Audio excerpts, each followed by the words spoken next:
Hello students. तो आज वाले लेक्चर में अपन पढ़ना शुरू करते हैं इलेक्ट्रिक फील्ड लाइंस के बारे में। अभी अपना डाइपोल कंप्लीट हो गया है। ठीक है, डाइपोल में जितना भी था वो सारा मैं आपको एक्सप्लेन कर दिया हूं। तो इलेक्ट्रिक फील्ड लाइंस क्या होता है, देखो इसके बारे में अपन आज वाले लेक्चर में समझ लेते हैं। तो इलेक्ट्रिक फील्ड लाइंस एक ये इमेजिनरी टर्म है। ठीक है, जैसे इलेक्ट्रिक, देखो इलेक्ट्रोडायनेमिक्स में क्या है ना, ये सारा पूरा आपको फील करना पड़ेगा। ऐसा कुछ दिखता नहीं है जैसा मैकेनिक्स में दिख जाता है। जैसे मैकेनिक्स में तो क्या होता है, ब्लॉक वगैरह के मोशंस इजीली आपको दिखते हैं, ठीक है, या उनको थोड़ा विजुअलाइज करना आसान होता है। पर इलेक्ट्रोडायनेमिक्स में चार्ज, इलेक्ट्रॉन, प्रोटॉन, ये सारी चीजें आपको विजुअलाइज नहीं होती, तो फील मींस आपको इमेजिन करना पड़ता है ऐसा सिचुएशन। तो इलेक्ट्रिक फील्ड लाइंस के बारे में भी बताता हूं क्या होता है। जो इलेक्ट्रिक फील्ड है ना, इलेक्ट्रिक फील्ड को कुछ लाइंस के थ्रू अपन रिप्रेजेंट कर सकते हैं। ठीक है, और वो लाइंस किस टाइप से हो सकती है, इमेजिनरी लाइंस। देखो जरा मैं बताता हूं, जैसे मैंने आपको बहुत बार इस टाइप का इलेक्ट्रिक फील्ड भी बनाया है। इसको मैंने बोल लिया था यूनिफॉर्म इलेक्ट्रिक फील्ड। तो बेसिकली इलेक्ट्रिक फील्ड लाइंस ही था, पर मैं वहां आपको ये नहीं बताता कि ये इलेक्ट्रिक फील्ड लाइंस है। ठीक है, था तो क्या ये सभी क्या थी, ये सब इलेक्ट्रिक फील्ड लिख देता था मैं वहां uniform electric field. But actual में ये एक इमेजिनरी सिचुएशन है, इमेजिनरी लाइंस बना दी थी मैंने, जिनको मैं आपको दिखा देता था ये इलेक्ट्रिक फील्ड लाइंस है। ठीक है, तो इलेक्ट्रिक फील्ड लाइंस क्या है, ये इमेजिनरी लाइंस है। और उन लाइन पे जो टेंजेंट अगर ड्रॉ किया जाए, लाइन की किसी भी पॉइंट पे टेंजेंट ड्रॉ किया जाए, तो वो इलेक्ट्रिक फील्ड की डायरेक्शन को बताएगा। अभी तो यहाँ पे क्या है, अगर इस टाइप का इलेक्ट्रिक फील्ड है तो यहाँ पे टेंजेंट ऐसा ही आएगा, यहाँ टेंजेंट ऐसा, यहाँ टेंजेंट। ठीक है, तो यहाँ सभी को पता है इलेक्ट्रिक फील्ड लाइंस, यहाँ इलेक्ट्रिक फील्ड की डायरेक्शन राइट डायरेक्शन है। मान लो किसी भी पॉइंट पे एक अननोन पॉइंट है, वहां इलेक्ट्रिक फील्ड लाइंस इस टाइप से जा रही है, ये इलेक्ट्रिक फील्ड लाइंस इस टाइप से बन रही है। आपको लगेगा सर ये इलेक्ट्रिक फील्ड लाइंस कब बनेगी, अभी मैं बना के बताऊंगा इलेक्ट्रिक फील्ड लाइंस। तो ऐसी सिचुएशन में क्या होगा, ये इलेक्ट्रिक फील्ड लाइंस तो आ गई। अब अगर मान लो मुझे इस पॉइंट पे इलेक्ट्रिक फील्ड की डायरेक्शन पता करनी है, इस पॉइंट पे, तो इस पॉइंट पे इलेक्ट्रिक फील्ड की डायरेक्शन पता करनी है, तो आप क्या करोगे, इस पॉइंट पे टेंजेंट ड्रॉ कर दोगे। टेंजेंट सभी को ड्रॉ करना आती है क्या? यहाँ पे अगर मुझे इलेक्ट्रिक फील्ड लाइंस की डायरेक्शन चाहिए तो यहाँ टेंजेंट ड्रॉ कर दूंगा और ये एरो लगा दी। जी ये एरो है ना, ये एरो की डायरेक्शन कैसे है वो भी अभी मैं आपको बता दूंगा। तो इलेक्ट्रिक फील्ड लाइंस के बारे में समझते हैं जरा, एक एक करके पहले मैं समझाता जाता हूँ और फिर पॉइंट सारे पॉइंट्स में एक साथ लिख दूंगा। ठीक है, तो इलेक्ट्रिक फील्ड लाइंस एक इमेजिनरी लाइंस है, और उस पर अगर किसी भी पॉइंट पे टेंजेंट ड्रॉ किया जाए तो वो टेंजेंट की डायरेक्शन इलेक्ट्रिक फील्ड की डायरेक्शन होती है। ठीक है, अब इलेक्ट्रिक फील्ड लाइंस जनरेट कैसे होती है, इलेक्ट्रिक फील्ड किसके कारण जनरेट होता है, पॉजिटिव चार्ज, नेगेटिव चार्ज। तो पॉजिटिव चार्ज से लाइन जो है किस टाइप से जनरेट होती है, देखो मान लो कोई चार्ज है पॉजिटिव चार्ज। अब ये पॉजिटिव चार्ज से मुझे इलेक्ट्रिक फील्ड लाइंस ड्रॉ करनी, कैसे ड्रॉ होगी, तो मैं क्या करूं, हर पॉइंट पे इलेक्ट्रिक फील्ड निकालूं। यहाँ इलेक्ट्रिक फील्ड किधर होगा, राइट डायरेक्शन में होगा क्या, यहाँ इलेक्ट्रिक फील्ड राइट डायरेक्शन में होगा क्या, यहाँ नीचे इलेक्ट्रिक फील्ड नीचे होगा, इस पॉइंट पे अगर देखा जाए, इस पॉइंट पे इलेक्ट्रिक फील्ड, यहाँ इलेक्ट्रिक फील्ड। तो इस पॉइंट चार्ज जो इलेक्ट्रिक फील्ड लाइंस है ना, वो है पॉइंट चार्ज की, और पॉजिटिव चार्ज की इलेक्ट्रिक फील्ड लाइंस ये ऐसी हुई, और ये इलेक्ट्रिक फील्ड लाइंस इस टाइप से, मतलब पॉजिटिव चार्ज से इलेक्ट्रिक फील्ड लाइंस जनरेट हो रही है ये। ठीक है, ये एरो मैंने बाहर की डायरेक्शन में लगाया, मतलब यहां से मुझे क्या समझ आ रहा है कि पॉजिटिव चार्ज से जो है इलेक्ट्रिक फील्ड लाइंस जनरेट होती है। तो ये पॉजिटिव चार्ज से इलेक्ट्रिक फील्ड लाइंस मैंने जनरेट करके बता दी। अब ये टर्मिनेट कहां होगी, टर्मिनेट में एंड कहां होगा इन सभी लाइंस का, ये जनरेट तो हो गई पॉजिटिव चार्ज से, एंड कहां जाके होगा इन सबका, इनफाइनाइट पे। क्लियर है, पॉजिटिव चार्ज से जनरेट हो रही है और एंड होगा इनका इनफाइनाइट पे, अगर पास में कोई नेगेटिव चार्ज नहीं है तो। क्लियर है, ऐसे सेम ये आइसोलेटेड पॉजिटिव चार्ज है, मतलब ये सिंगल पॉजिटिव चार्ज से लाइन जनरेट हुई, इनफाइनाइट पे जाके टर्मिनेट हो जाएगी। ऐसे अगर यहाँ कोई माइनस चार्ज लगा दूं मैं, तो आपको पता है यहाँ इलेक्ट्रिक फील्ड लाइंस, यहाँ इलेक्ट्रिक फील्ड का डायरेक्शन ऐसा आएगा, यहाँ इलेक्ट्रिक फील्ड का डायरेक्शन ऐसा आएगा कि इलेक्ट्रिक फील्ड का डायरेक्शन। तो ये मैंने एक लाइन ड्रॉ कर दी पूरी की पूरी, ये इलेक्ट्रिक फील्ड लाइंस ड्रॉ कर दी मैंने। ठीक है, ये इलेक्ट्रिक फील्ड लाइंस, मतलब नेगेटिव चार्ज पे इलेक्ट्रिक फील्ड लाइंस आके टर्मिनेट होती है। टर्मिनेट का मतलब एंड होता है, ये एंड पॉइंट होता है नेगेटिव चार्ज। ठीक है, तो पॉजिटिव चार्ज से तो जनरेट होती है और नेगेटिव चार्ज पे टर्मिनेट होती है। तो एक पॉइंट लिखूंगा मैं, इलेक्ट्रिक फील्ड लाइंस जनरेट या originates from positive charge and terminates या end at negative charge. Clear है, या फिर अगर सिंगल आइसोलेटेड चार्ज है तो पॉजिटिव चार्ज या नेगेटिव चार्ज रहेगा, पॉजिटिव से जनरेट हुई तो टर्मिनेट या एंड कहां होगा, इनफाइनाइट पे। और सिंगल अगर नेगेटिव चार्ज है तो जनरेट कहां से हुई होगी, इनफाइनाइट से, और टर्मिनेट कहां हुई होगी, नेगेटिव चार्ज पे। तो कुल मिला के ये है पॉजिटिव चार्ज से तो लाइन जनरेट होगी और नेगेटिव चार्ज पे टर्मिनेट हो जाएगी। अगर मान लो मैं यहाँ पे दो चार्ज बना देता हूं, एक चार्ज पॉजिटिव है और एक चार्ज नेगेटिव है, तो ऐसी सिचुएशन में कैसी लाइन बनेगी देखो जरा। मान लो एक चार्ज तो मैंने बना दिया प्लस चार्ज और दूसरा चार्ज मैंने बना दिया माइनस चार्ज। तो मैंने आपको क्या बताया, प्लस चार्ज से जनरेट होगी, माइनस पे टर्मिनेट होगी। ये लाइन इस टाइप से बन जाएगी। ये जो लाइन से पॉजिटिव चार्ज से तो जनरेट होगी और नेगेटिव पे आके टर्मिनेट हो जाएगी ये लाइंस। और कुछ लाइंस जो है यहां से निकलेगी इधर, और सारी लाइंस जो है सारी लाइंस यहां आके तो टर्मिनेट नहीं हो पाएगी, पर इस टाइप से जो है लाइंस बना दी मैंने, ये नेगेटिव चार्ज पे लाके लाइन को टर्मिनेट करा दिया या एंड करा दिया। क्लियर है? ये देखो पॉजिटिव चार्ज से जनरेट हो रही है और नेगेटिव पे आके टर्मिनेट हो रही है। क्लियर है? ऐसे अगर मान लो कुल मिला के मैंने बताया, अगर ये दो, एक प्लस और एक माइनस, दोनों को मैं पास लेके आ जाऊं तो ये सिचुएशन बन जाएगी। और ऐसी सिचुएशन में क्या हो जाएगा, पॉजिटिव चार्ज से तो जनरेट हुई और नेगेटिव पे आके टर्मिनेट होगी। ऐसे बहुत सारे पॉसिबल कॉम्बिनेशंस बनाए जा सकते हैं चार्ज के, तो उन सभी की जो है इलेक्ट्रिक फील्ड लाइंस भी ड्रॉ की जा सकती है। जैसे मान लो एक पॉजिटिव चार्ज यहाँ है और इधर भी एक पॉजिटिव चार्ज है, इन दोनों पॉजिटिव चार्ज के अलावा स्पेस में कुछ भी नहीं, तो क्या होगा, इसकी लाइन भी होगी। अगर इसकी इंडिविजुअल लाइन बनाओ तो ऐसी बनेगी, और इसका इंडिविजुअल लाइन बनाओ तो वो भी ऐसी बनेगी। तो ये जो लाइंस है, ये लाइन जो जनरेट होती है इसकी, ये पॉजिटिव पॉजिटिव चार्ज रिपल करते हैं ना, तो यहाँ पे इनकी लाइंस जो है इस टाइप से बन जाएगी। ये इस टाइप से इनकी लाइंस बन जाएगी,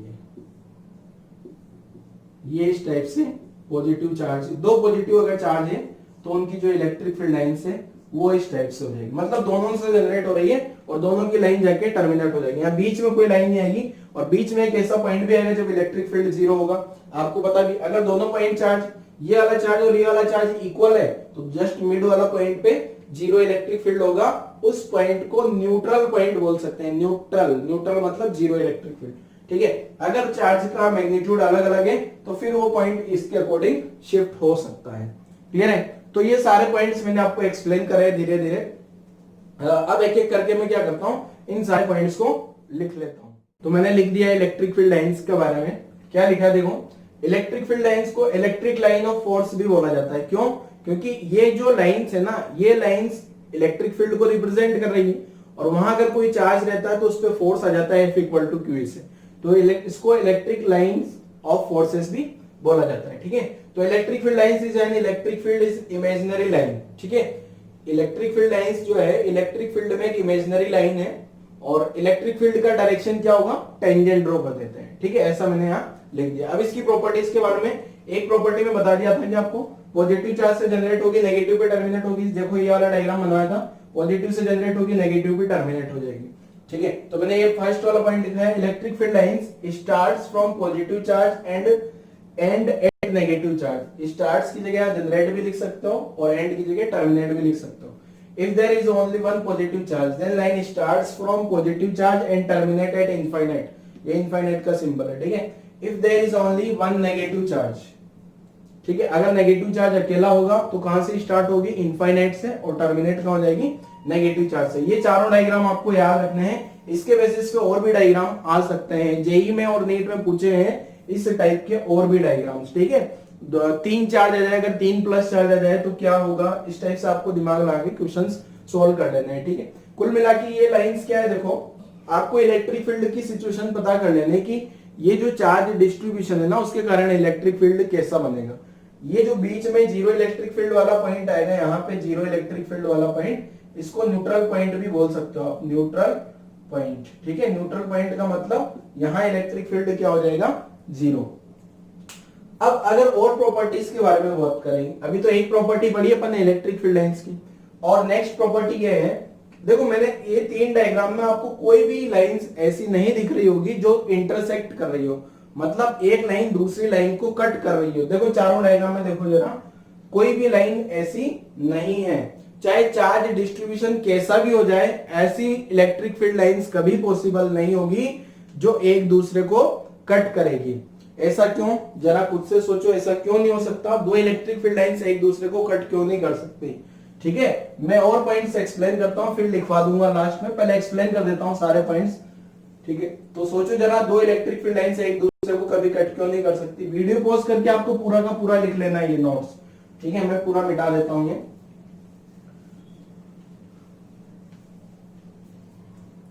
तो सोचा होगा आपने क्यों इलेक्ट्रिक फील्ड लाइंस एक दूसरे को कट नहीं करती? रीजन सोच लिया? नहीं सोच पा रहे हो? चलो मैं बता देता हूं। जैसे दो लाइन है, नेक्स्ट पॉइंट में मैं भी लिखा दूंगा। जैसे ये इलेक्ट्रिक फील्ड लाइंस, एक लाइन तो ये ऐसी आ गई, दूसरी लाइन मान लो ये ऐसी आ गई। ठीक है, ये एक दूसरे को कट कर रही है। अगर मान लो ऐसा होता तो क्या होगा?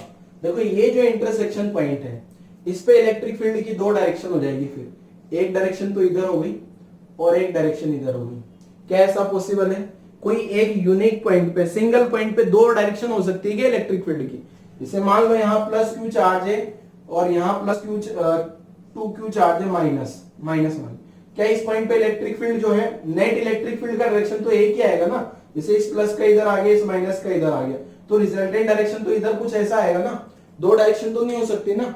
इसलिए कोई भी पॉइंट पे इलेक्ट्रिक फील्ड की एक यूनिक डायरेक्शन होती है, इसलिए दो इलेक्ट्रिक फील्ड लाइंस एक दूसरे को कभी भी नहीं कट करेगी। क्लियर है? दूसरा पॉइंट, अगर मान लो ये पॉजिटिव चार्ज है, मींस नेक्स्ट पॉइंट, अगर ये पॉजिटिव चार्ज है तो इसकी इलेक्ट्रिक फील्ड लाइंस ऐसी बन रही है क्या?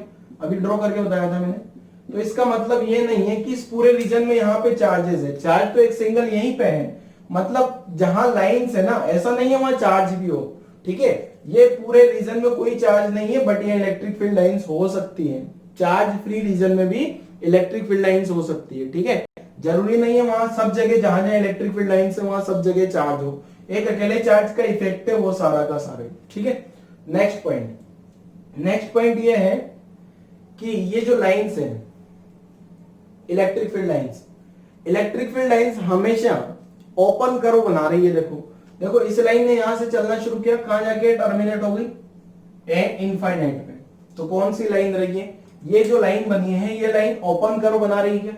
अच्छा, दो पॉजिटिव चार्ज के कारण जो लाइन देखी आपने, एक पॉजिटिव चार्ज ये रहा और एक नेगेटिव चार्ज ये रहा, यहां से लाइन ने जनरेट हुई थी और यहां के टर्मिनेट हो गई। मतलब ये कर्व कैसा बना? ओपन। यहां से लाइन जनरेट हुई, यहां आके टर्मिनेट हो गई। ये भी कौन सा कर्व है? ओपन। ऐसा नहीं सर, ये तो क्लोज लूप हो गया ना। तो बेटा यहां से लाइन ऐसे थोड़ी जा रही है, ये प्लस माइनस, क्या लाइन ऐसे आके वापस ऐसे थोड़ी चली गई? ठीक है, ऐसा थोड़ी हो रहा है। क्लियर है? तो इलेक्ट्रिक फील्ड लाइंस कौन सा कर्व बना रही है हमेशा? ये कौन सा कर्व है? ओपन कर्व बना रही है इलेक्ट्रोस्टैटिक कंडीशन में। इलेक्ट्रोस्टैटिक कंडीशन आपको पता ही होगा, चैप्टर की शुरुआत में बता दिया था मैंने। अगर चार्जेस रेस्ट में है तो, अगर चार्जेस रेस्ट में है तो इलेक्ट्रिक फील्ड लाइंस जो है ओपन कर्व बनाती है। क्लियर है? क्लोज कर्व नहीं बना सकती। और यही जो है इलेक्ट्रिक फील्ड का conservative nature, conservative force, electric force जो कंजर्वेटिव फोर्स है ना, वो इसी से एक्सप्लेन कर सकते हैं। ठीक है, क्योंकि ये लाइन यहां से यहां तक जाएगी तो कुछ न कुछ वर्क डन होगा इलेक्ट्रिक फील्ड का, और यहां से यहां जाएगी तो भी इलेक्ट्रिक फील्ड का वर्क डन होगा, और दोनों ही वर्क डन जो है सेम आएंगे। क्यों? क्योंकि इलेक्ट्रिक फील्ड जो है कंजर्वेटिव फोर्स है। नेक्स्ट नेक्स्ट पॉइंट समझाता हूं। अगर मान लो दो जो चार्ज है, ये चार्ज प्लस चार्ज है, एक चार्ज मान लो 1 कूलम है और दूसरा चार्ज 3 कूलम है। तो अगर 1 कूलम से यहां से कुछ नंबर ऑफ लाइंस निकल रही इलेक्ट्रिक फील्ड लाइंस, मान लो सपोज यहां से लाइन निकले 20 लाइंस, कितनी लाइन निकल गई? 20 लाइन। तो ये 3 कूलम से जो लाइन निकलेगी ना वो 20 से ज्यादा होगी, और कितनी होगी आप समझ ही गए होंगे कितनी लाइंस होगी? 60 लाइंस। मींस जो नंबर ऑफ लाइंस है, लाइन जो होगी वो प्रोपोर्शनल टू चार्ज होगी। जितना ज्यादा चार्ज होगा उतनी इलेक्ट्रिक फील्ड लाइंस ज्यादा होगी। तो मैं डायरेक्टली ऐसा बोल देता हूं कि number of electric field lines directly proportional to charge. अच्छा, एक पॉइंट और यहां पे डिस्कस करता हूं मैं जरा। एक पॉइंट है मेरे पास ये ए और एक पॉइंट यहां पे है बी। अगर मैं ए और बी दो पॉइंट पे इलेक्ट्रिक फील्ड को कंपेयर करना चाह रहा हूं, ए और बी पे, तो मैं देखूंगा कि देखो ए पॉइंट तो चार्ज के पास में है क्या, तो इलेक्ट्रिक फील्ड कहां ज्यादा है? ए पे बी से। तो आपको ये ध्यान रखना है कि ए पे देखो लाइन डेंसिटी भी ज्यादा है क्या बी के कंपैरिजन में, तो इलेक्ट्रिक फील्ड जो है directly proportional to line density, जितना ज्यादा लाइन डेंसिटी होगा उतना ज्यादा इलेक्ट्रिक फील्ड होगा। जैसे मान लो मैं यहाँ इलेक्ट्रिक फील्ड ड्रॉ कर रहा हूँ, ये इस टाइप का, ये मैंने इलेक्ट्रिक फील्ड लाइंस बना दी है, तो यहाँ पे इलेक्ट्रिक फील्ड यहाँ के कंपैरिजन में ज्यादा स्ट्रॉन्ग है। क्लियर है? इलेक्ट्रिक फील्ड लाइंस की जो डेंसिटी ज्यादा होगी तो वहां पे इलेक्ट्रिक फील्ड भी स्ट्रॉन्ग होगा। क्लियर है? तो ये सारे पॉइंट्स मैं अगेन लिखवा देता हूं एक एक करके आपको। नेक्स्ट प्रॉपर्टीज मैंने लिख दी है, वापस एक्सप्लेन करता हूं। सेकंड प्रॉपर्टी क्या है? Electric field lines never cross each other.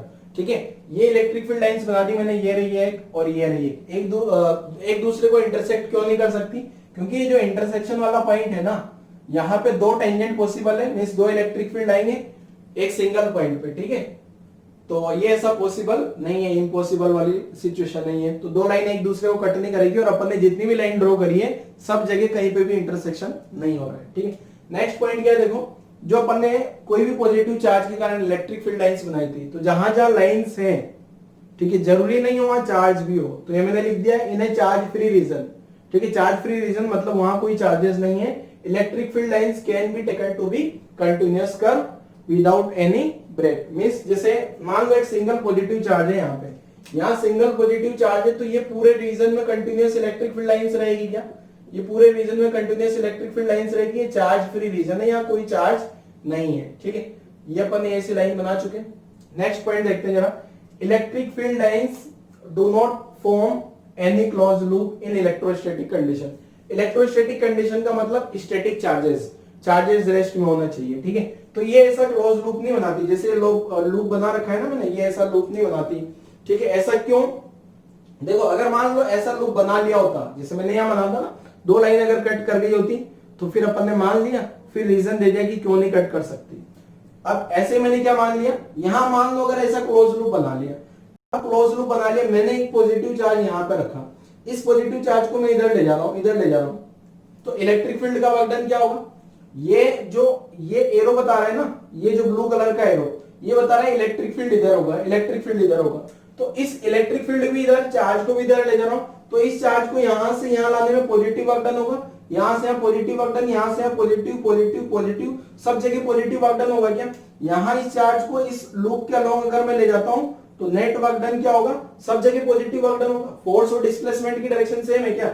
Electric force, इस चार्ज पे इलेक्ट्रिक फोर्स भी इधर आएगा, F इक्वल टू क्यू से, इलेक्ट्रिक फील्ड की डायरेक्शन इधर है ना, तो F इक्वल टू क्यू से फोर्स इधर फोर्स, ऐसे कर करके अगर पूरा लूप कंप्लीट करो तो सारा positive positive work done add होता जाएगा, और पूरा का पूरा क्लोज लूप में नेट वर्क डन जीरो नहीं आएगा। जबकि कंजर्वेटिव नेचर तो क्या बोलता है? पूरा कंप्लीट साइकिल में वर्क डन जीरो होना चाहिए। तो ये तो इस रूल का रूल ब्रेक हो गया ना, तो ऐसा पॉसिबल नहीं है। तो मैंने लिख दिया यहाँ पे, if the electric field lines make a close loop then work done to move a plus q charge along the loop will be non zero. ठीक है, ये नॉन जीरो आ गया कि यहां से पूरा का पूरा मूव करवाया तो, so it will be not be conservative field. अगर नॉन जीरो आ रहा है ना पूरा घुमाने पे, तो ये कंजर्वेटिव हो नहीं सकता, तो ऐसा पॉसिबल नहीं है। ठीक है, तो ये अपना फोर्थ वाला प्रॉपर्टी हो गया। फिफ्थ वाला प्रॉपर्टी क्या लिखा है मैंने? Number of lines directly proportional होगी चार्ज के। ठीक है, अब वो जनरेट होने वाली लाइन भी हो सकती है और टर्मिनेट होने वाली लाइन भी हो सकती है। नेक्स्ट प्रॉपर्टी भी लिख देता हूं। नेक्स्ट प्रॉपर्टी क्या लिखा है देखो मैंने 6, line density represents the magnitude of electric field. ठीक है, जैसे मैंने 3 लाइंस बना दी है, ए और बी 2 पॉइंट ले लिए। ए पे लाइन डेंसिटी ज्यादा दिख रही है क्या आपको? देखो यहाँ लाइन का डेंसिटी ज्यादा है, यहाँ लाइन का डेंसिटी कम है। मींस यहाँ कोई मैं पर्टिकुलर एरिया लूंगा तो उस एरिया में ज्यादा लाइन आएगी, वही सेम एरिया लूंगा तो उसमें लाइंस कम आएगी। मींस ए पे जो है इलेक्ट्रिक फील्ड बी के कंपैरिजन में ज्यादा स्ट्रॉन्ग है। ठीक है, तो ये 6 प्रॉपर्टी हो गई। 7 प्रॉपर्टी क्या है? इलेक्ट्रिक, देखो ये नेक्स्ट 2 प्रॉपर्टी जो है 7 एंड 8, ये अपन कंडक्टर में भी पढ़ेंगे आगे, तो वहां और ज्यादा अच्छे से क्लियर होगा, बट आप अभी यहाँ याद रखो। पहला पॉइंट तो क्या देखो, electric field lines never enter into conductor. एक पॉइंट आप ध्यान रखो, हमेशा कंडक्टर के अंदर इलेक्ट्रिक फील्ड जीरो होता है। क्यों? देखो आपको ये भी पता होगा कि एक सॉलिड कंडक्टर था, जैसे सॉलिड स्फीयर वाला क्वेश्चन अपन ने पढ़ा, सॉलिड स्फीयर है और अगर ये कंडक्टर है तो इस पे सारा चार्ज कहां चला जाता है? सरफेस पे। ऐसे अगर कोई भी शेप का कंडक्टर होगा तो उसमें सारा चार्ज कहां चला जाता है? सरफेस पे। इसका मतलब उसके अंदर इलेक्ट्रिक फील्ड क्या होता है? जीरो। इसके अंदर इलेक्ट्रिक फील्ड क्या है, यहाँ पे आपने पढ़ा भी होगा, आर लेस देन आर पे इलेक्ट्रिक फील्ड 0 और r greater than equal to r पे electric field k q upon r square. ठीक है, तो अंदर में इलेक्ट्रिक फील्ड 0 है क्या? अब इलेक्ट्रिक फील्ड 0 इसका मतलब वहां पे कोई भी इलेक्ट्रिक फील्ड लाइंस प्रेजेंट नहीं है। तो मैंने ये लिखा है electric field lines never enter into conductor, conductor के अंदर कभी इलेक्ट्रिक फील्ड लाइंस नहीं होगी। इलेक्ट्रोस्टैटिक कंडीशन की बात कर रहा हूं, ये सारी जो प्रॉपर्टीज लिखी अपन ने स्टैटिक चार्ज के कारण जो इलेक्ट्रिक फील्ड लाइंस जनरेट हुई है उनकी बात की जा रही है। ठीक है, तो अंदर यहां कोई इलेक्ट्रिक फील्ड लाइंस नहीं होगी। नेक्स्ट पॉइंट क्या है, देखो इलेक्ट्रिक फील्ड लाइंस एंड और starts perpendicularly on the surface of the conductor, means conductor की सरफेस पे इलेक्ट्रिक फील्ड लाइंस जो होगी वो परपेंडिकुलरली इंसिडेंट होगी या जनरेट होगी, मींस टर्मिनेट होगी ना तो परपेंडिकुलर और स्टार्ट होगी तो भी परपेंडिकुलर। जैसे मैंने एक एग्जांपल लिखा है यहाँ पे, ड्रॉ इलेक्ट्रिक फील्ड लाइंस, इस वाले सिचुएशन में इलेक्ट्रिक फील्ड लाइंस ड्रॉ कर ली, तो मैं यहां से इलेक्ट्रिक फील्ड लाइंस ड्रॉ करके बताता हूं तो आपको ये पॉइंट नंबर 8 भी क्लियर हो जाएगा। यहाँ पे कोई एक प्लस क्यू चार्ज दिया है, ये प्लस क्यू चार्ज आ गया मान लो। अब इस प्लस क्यू चार्ज की ये पॉजिटिव चार्ज है और कंडक्टर पे कोई चार्ज नहीं है जैसा कि आपको दिख रहा है, बट ये प्लस क्यू चार्ज लाने के जैसे यहाँ प्लस क्यू चार्ज आएगा तो यहाँ माइनस माइनस चार्ज जनरेट हो जाएगा ऐसा, ये माइनस चार्ज इंड्यूस हो गया, यहाँ माइनस चार्ज आ गया, यहाँ माइनस आ गया, यहाँ माइनस, इस टाइप से माइनस चार्ज इंड्यूस हो गया। अब जितना माइनस इंड्यूस होगा इतना ही प्लस चार्ज भी इंड्यूस हो जाएगा इधर राइट डायरेक्शन में, पर इस कंडक्टर के अंदर कोई चार्ज नहीं होगा, जितना चार्ज होगा सारा सरफेस पे होगा। अब देखो लाइंस कैसे आएगी, यहां से लाइन जनरेट हो गई, ये इस टाइप से आ गई, ये लाइन यहां से जनरेट हुई, यहां टर्मिनेट हो गई, यहां अंदर कोई लाइन नहीं, वापस यहां से जनरेट हो जाएगी। क्लियर है, मतलब कंडक्टर के अंदर तो इलेक्ट्रिक फील्ड क्या है, 0। दूसरी लाइन जो जनरेट होगी वो इस टाइप से होगी परपेंडिकुलर, तीसरी लाइन जनरेट होगी इस टाइप से परपेंडिकुलर। तो इस टाइप से कंडक्टर पे जो भी लाइंस होगी वो सबकी सब क्या होगी, परपेंडिकुलरली इंसिडेंट होगी, या इंसिडेंट परपेंडिकुलर एंड होगा और परपेंडिकुलर इस टाइप से जनरेट हो जाएगी परपेंडिकुलर। और यहां से और भी लाइन होगी, ये लाइन जो है हो सकता है ये इस टाइप से हो जाएगी, थोड़ा डिस्टर्ब हो जाएगी लाइन। क्लियर है, तो इस टाइप से जो है ये पॉइंट नंबर 8 आपको क्लियर हो गया होगा। इलेक्ट्रिक फील्ड लाइंस जो होगी कंडक्टर्स पे इंसिडेंट हो रही है या एंड हो रही है तो परपेंडिकुलर होगी, जनरेट हो रही है तो वो भी परपेंडिकुलरली होगी। ठीक है, इसका और भी लॉजिक दूंगा मैं आगे, आपको कंडक्टर पढ़ाऊंगा तो अभी इसको याद रख लीजिए इस पॉइंट को। नेक्स्ट क्वेश्चन क्या है, देखो if A charge is release in electric field will it follow line of forces, means अगर कोई भी चार्ज को मैं रिलीज कर दूं तो क्या वो चार्ज इलेक्ट्रिक फील्ड की डायरेक्शन में भागेगा या नहीं भागेगा? चलो सोच के बताओ इसका आंसर क्या होगा। हिंट दे देता हूं, दोनों सिचुएशन में अलग अलग आंसर होगा। अगर यूनिफॉर्म इलेक्ट्रिक फील्ड है तो अलग आंसर होगा, नॉन यूनिफॉर्म इलेक्ट्रिक फील्ड है तो आंसर अलग होगा। अब ऐसा कुछ नहीं बोला है तो अपने को जनरलाइज कुछ भी मान के आंसर देना है। ठीक है, तो आंसर होगा नो। ठीक है, फॉलो नहीं करने वाला, क्यों नहीं करेगा देखो जरा। अगर पहले दोनों का केस बता देता हूं, यूनिफॉर्म होगा, अगर क्वेश्चन में यूनिफॉर्म लिख देता है यहाँ पे, अगर क्वेश्चन में यहाँ यूनिफॉर्म लिख दिया होता तो आंसर हो जाता यस। यूनिफॉर्म इलेक्ट्रिक फील्ड की कहानी समझाता हूं पहले। यूनिफॉर्म इलेक्ट्रिक फील्ड, मान लो मैंने यहाँ यूनिफॉर्म इलेक्ट्रिक फील्ड बना दिया, ये इस टाइप का यूनिफॉर्म इलेक्ट्रिक फील्ड बना दिया। अब अगर मैं यहाँ चार्ज को रिलीज कर रहा हूं, कौन सा चार्ज है, पॉजिटिव चार्ज। अगर मैं इस पॉजिटिव चार्ज को रिलीज कर रहा हूं तो इधर भागेगा क्या, पॉजिटिव चार्ज को रिलीज कर रहा हूं तो एक इधर भागेगा इलेक्ट्रिक फील्ड लाइंस की डायरेक्शन में, मींस इधर इधर भागेगा कि इलेक्ट्रिक फील्ड लाइंस की डायरेक्शन में। अगर नेगेटिव चार्ज को रिलीज करूंगा तो इधर इधर भागेगा क्या। तो आपको क्वेश्चन की लैंग्वेज ध्यान से पढ़नी है पहले तो ये समझ लें। ठीक है, यूनिफॉर्म इलेक्ट्रिक फील्ड में भी अगर मैंने पॉजिटिव चार्ज को रिलीज किया है, पॉजिटिव चार्ज होना चाहिए और साथ में रिलीज होना चाहिए, तभी जाके इस चार्ज की जो फील्ड की डायरेक्शन में चलेगा। नेगेटिव चार्ज होगा तो अपोजिट डायरेक्शन में चलेगा ना। और प्रोजेक्शन कर दिया जाए, प्रोजेक्शन तो कुछ भी हो सकता है। अभी मैंने यहाँ क्वेश्चन में रिलीज लिखा था, रिलीज मतलब इनिशियल वेलोसिटी, क्या इनिशियल वेलोसिटी ये वाले चार्ज का भी 0 है और ये वाले चार्ज का भी 0 है। तो ये पॉजिटिव चार्ज तो फील्ड की डायरेक्शन में जा रहा है, बट नेगेटिव चार्ज फील्ड की अपोजिट डायरेक्शन में जा रहा है।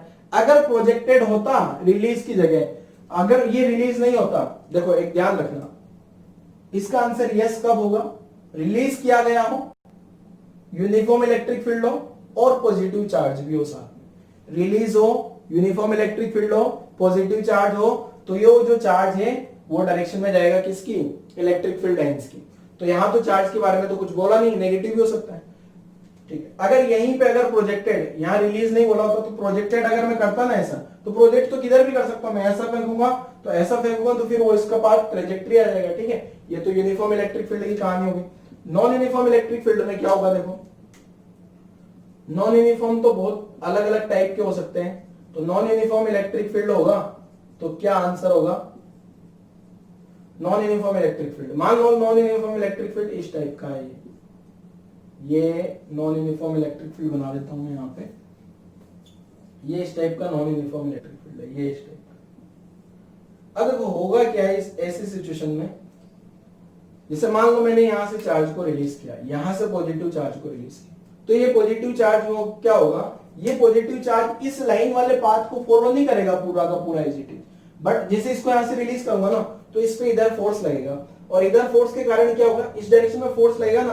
तो ये चार्ज यहां पहुंच जाएगा कहीं, इसके पास स्पीड आ जाएगी, फिर ये थोड़ी देर बाद क्या होगा, और इस पे फोर्स की डायरेक्शन बदल जाएगी, तो फिर ये यहां आ जाएगा, फिर और जगह पाथ मींस कुल मिला के ये वाली लाइन पे मैंने यहाँ रिलीज किया था, बट इस लाइन के पाथ को फॉलो नहीं करने वाला है। ये क्यों नहीं करने वाला है, जैसे ही मैं यहां से रिलीज करूंगा इस चार्ज को, जैसे यहां से रिलीज करूंगा तो इस पे तो इधर फोर्स लगेगा, फील्ड की डायरेक्शन में फोर्स लगेगा ना, तो फील्ड की डायरेक्शन में फोर्स लगेगा तो उसके पास उस डायरेक्शन में वेलोसिटी आ जाएगी, और उस डायरेक्शन में वेलोसिटी के कारण वो इस पाथ को फॉलो नहीं करने वाला है। तो ध्यान दूंगा इस पॉजिटिव चार्ज में तो क्या था, रिलीज करूंगा इसके पास वेलोसिटी आएगी, पर वेलोसिटी तो इसी डायरेक्शन में आ सकती है ना, तो यस आंसर कौन सा वाला केस में होगा, अगर पॉजिटिव चार्ज होगा तो आंसर यस होगा, नेगेटिव चार्ज होगा तो आंसर नो होगा। अब यहाँ पॉजिटिव नेगेटिव कुछ भी हो जाए आंसर इसका नो ही रहेगा। क्लियर है। तो इस टाइप से अपन ने इलेक्ट्रिक फील्ड लाइंस की प्रॉपर्टीज के बारे में पढ़ लिया। इसमें से जो प्रॉपर्टीज मैंने बताई है, इसमें से जो शुरुआत की 5 प्रॉपर्टीज है वो आपको एनसीईआरटी में अगर क्वेश्चन आ जाता है, बोर्ड में क्वेश्चन आता है 12th बोर्ड में, ऐसा explain properties of electric field lines या डिफाइन इलेक्ट्रिक फील्ड लाइंस, तो वो 5 प्रॉपर्टी तक ही आपको लिमिटेड रहना है, ठीक है। ये वाली प्रॉपर्टीज नहीं भी लिखोगे तो चलेगा बोर्ड वाले एग्जाम में। बोर्ड वाले एग्जाम में अगर प्रॉपर्टी आएगी तो 1 या 2 नंबर में आएगी, तो इतनी सारी कहानी लिखने का कोई मतलब नहीं। शुरुआत की 5 प्रॉपर्टी याद रखो बस, वहीं तक बोर्ड की कहानी आपको क्लोज कर देनी है। बाकी कंपटीशन के पॉइंट ऑफ व्यू से ये सारी प्रॉपर्टीज आपको याद रखनी है, ठीक है। तो आज वाला लेक्चर, ये फील्ड लाइंस वाला लेक्चर यहीं क्लोज करते हैं। Thank you.